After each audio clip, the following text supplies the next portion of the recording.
So tell me, why did you launch this thing? Who got the idea? How did that happen? I don't even, how did it happen? I think it was your idea. Was it?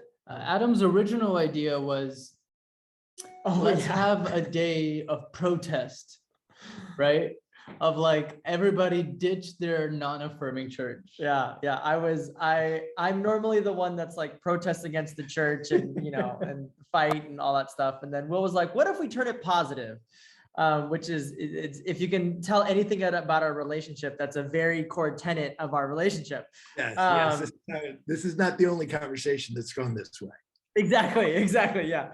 And so, I'm like, fight the man. And Will's like, no, like maybe we should reframe that. So yeah, it was a combination, I would say a partnership of both of us in understanding. And I think it kind of morphed into, I think there's, Sundays for a lot of things, right? There's like, I know in my old church, they had Independence Sunday, which was normally the weekend of July 4th, right? And we celebrate America, which that's a whole other thing that we can talk about on a whole other website, right?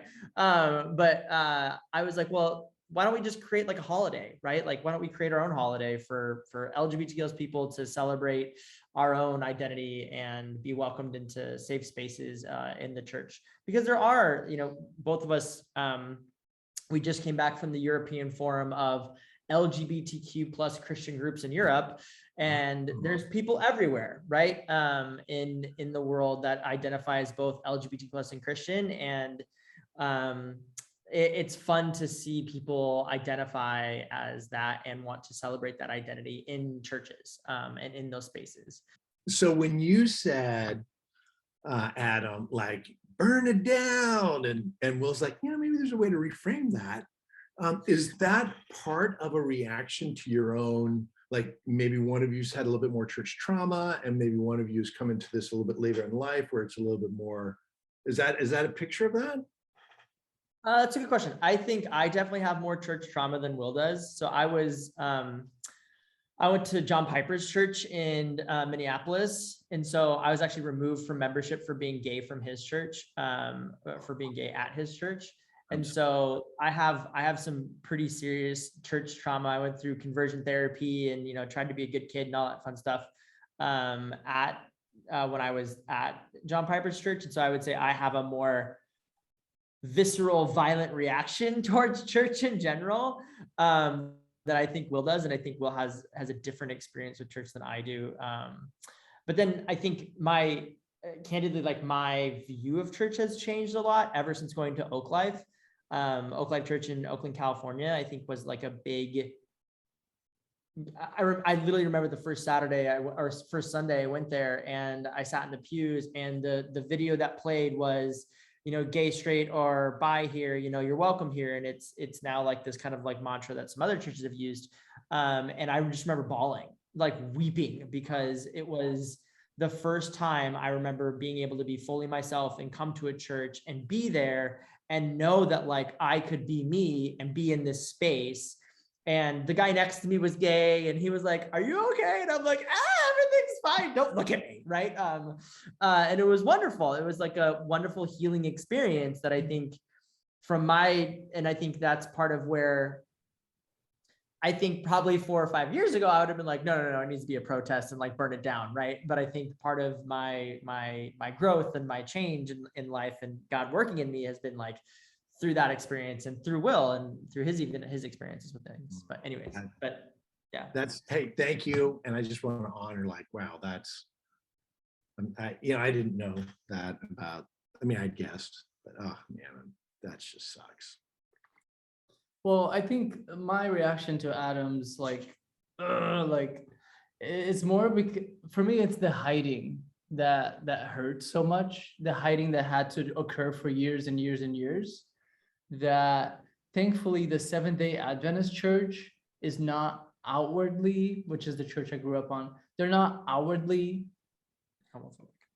connecting to LGBTQ people, but within but there's like this unspoken white elephant in the room where if there are gay people, they are treated like, well, it's better that they're here than not at all, but it's never talked about in a positive way.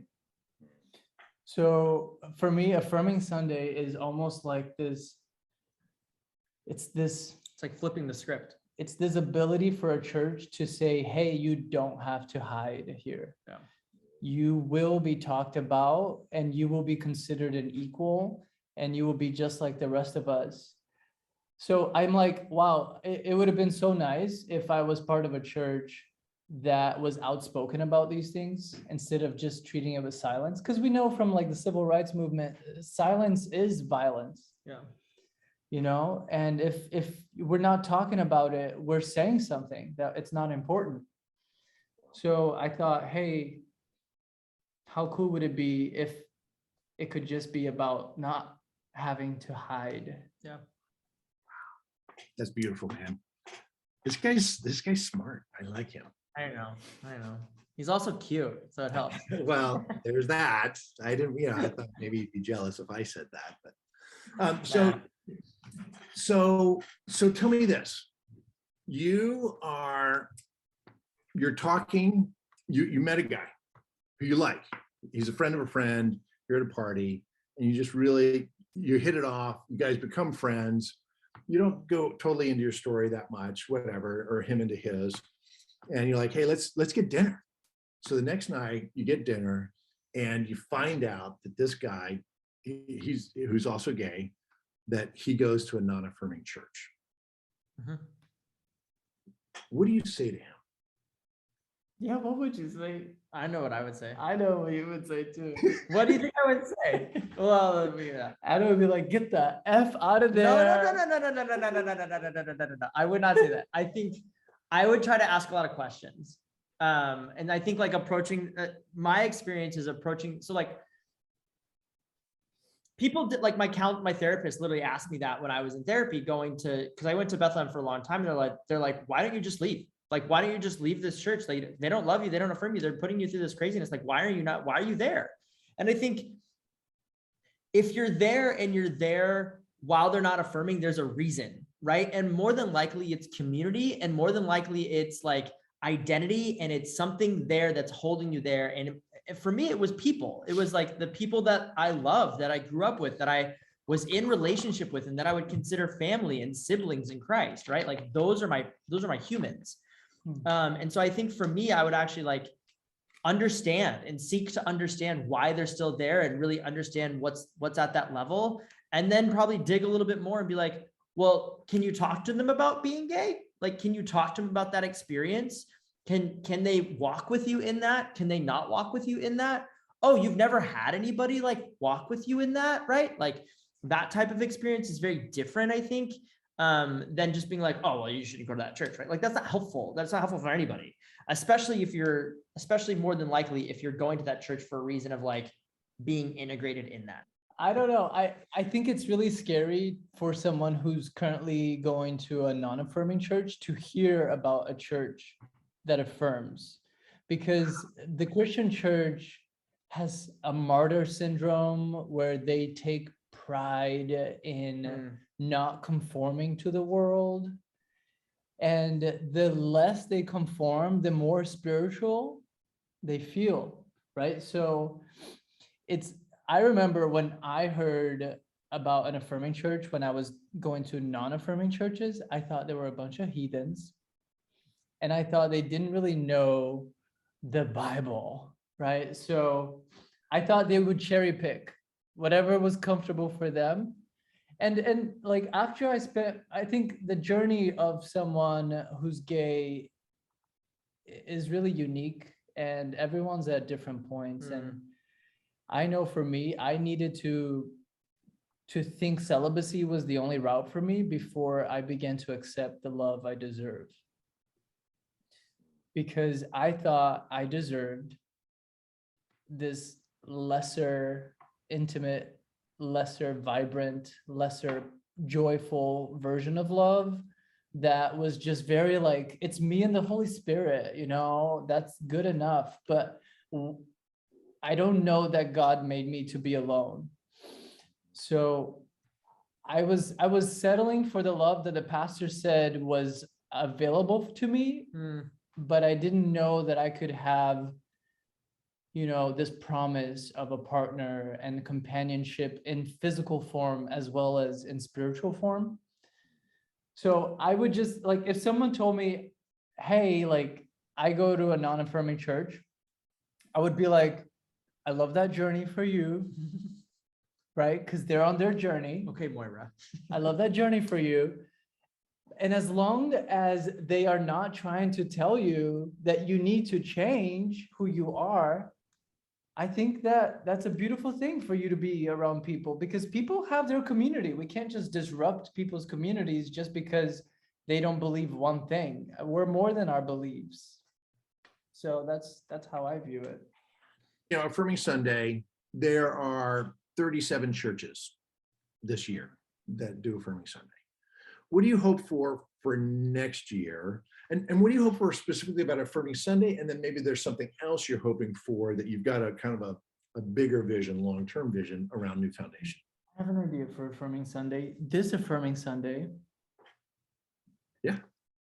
I like to joke around that every straight pastor in America should have a copy of Queer Hands of God, which is the book, right? And I think that it just, those narratives, the power of storytelling to be able to undo those preconceived stereotypes, it's huge. I think Affirming Sunday is a great platform for people who are wanting to kind of come to terms with this and still struggle, to read some stories about how queer people have worked as the hand of God in the lives of other people.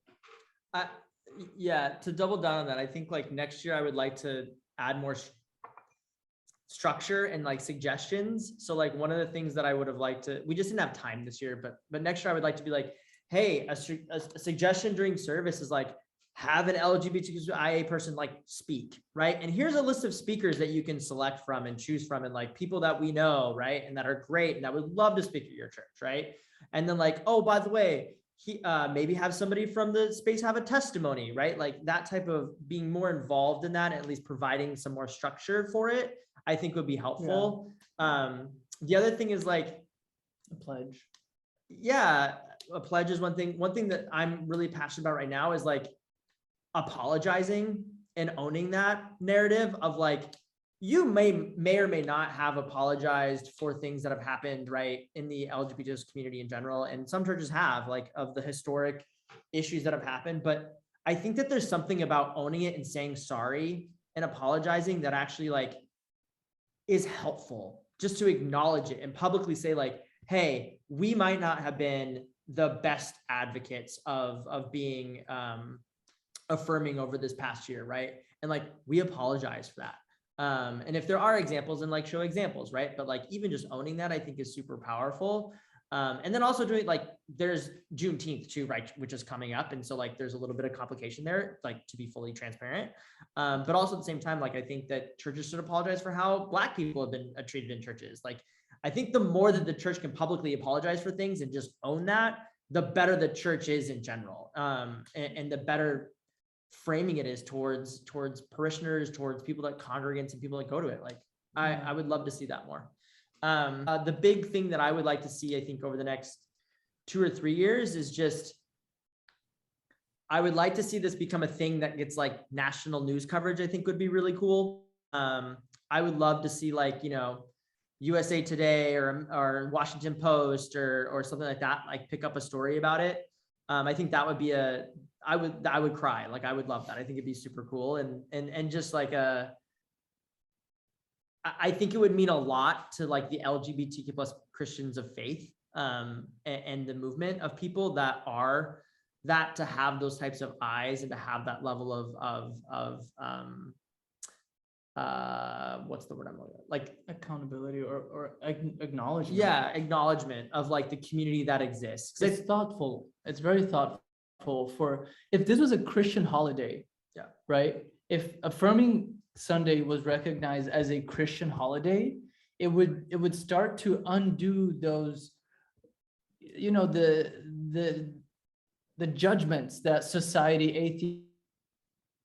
atheists. It's a way to start showing non-Christians that the Christian church is growing in their heart. Their heart is expanding. It's important not to focus only on the L, B, and G parts of the LGBTQIA, because to be honest, like I think the biggest prejudices start at the end of the alphabet there. And if more concentration was put there when finding speakers, when finding people to represent, I think that would get us to where we need to be in terms of us just growing in our hearts and understanding around what being queer in America is like. Yeah. Well, I mean, it's like I had never met an intersex person in my entire life. And I just met one at the European Forum, and it was like this, oh my gosh, like, yes, I totally understand now more of that struggle and like what it means to be intersex. And it's just, it puts a name to a face. And I think like, I mean, I also think part of the reason why like we don't want to be talking more is because like we're both like cisgendered white dudes, right? And so like there's a point of privilege there that I think like there are other voices that are stronger that we should lift up, right? And like those voices need to be amplified more than ours. Yeah. There'll be progressive pastors and church leaders and queer folk in progressive spaces that aren't doing Affirming Sunday. Do you have a word for them? You know, like, hey, you know, to consider, or hey, I want to bless you in this, or hey, maybe next year think about that. Partly is our fault because they probably heard about it a week before Affirming Sunday. And we literally thought of it like in May.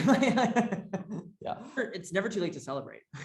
Like it's never too late to celebrate your LGBTQI people. Like if you don't do Affirming Sunday this Sunday, cool, do it another Sunday. Yeah. Like it could be any day of Pride Month. Yeah.